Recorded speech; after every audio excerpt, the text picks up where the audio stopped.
Сәлем достар, бүгін біз төлем карточкасын алып тастауды, яғни удалить етуді үйренетін боламыз. Пиндодаға кіріп, мой профиль бөліміне өтеміз. Мына жазудың үстінен басып кіреміз. Үшінші тұрған жазуды басамыз. Мына көкпен белгіленіп тұрған бұл сіздің карточкаңыз.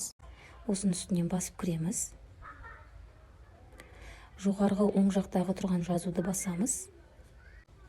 Бірінші тұрған жазуды басамыз. Ең астындағы тұрған жазуды басамыз. Қызылмен жазылған жазуды емес, оның астындағы жазуды басамыз.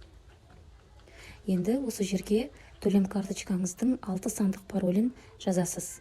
Сол кезде автоматты түрде карточкаңыз жойылады.